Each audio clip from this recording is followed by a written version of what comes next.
उपवासासाठी असा थंडगार रायता बनवला आहे मी.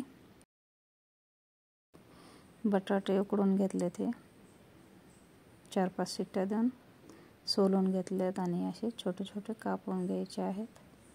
हा पॅन ठेवला मी. थोडंसं तेल टाका.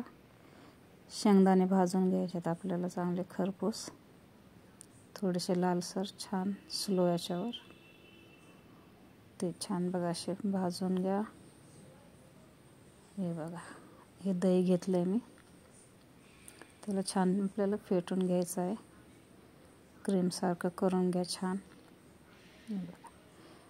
थोडीशी 1 चम्मच साखर टाका. तुम्हाला जितकं गोड हवं आहे, कमी हवं आहे त्या प्रमाणात. आणि मीठ टाकले चवीनुसार.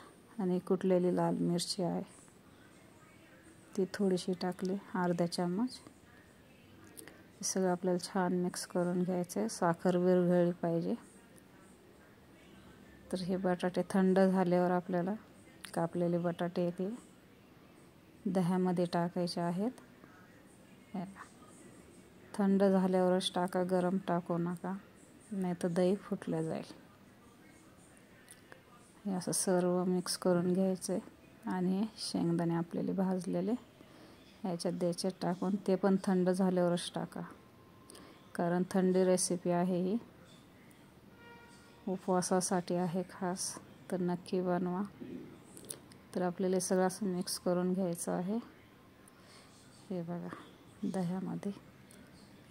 आणि वरून आणखीन थोडीशी कुटलेली लाल मिरच टाका, थोडीशी एकदम.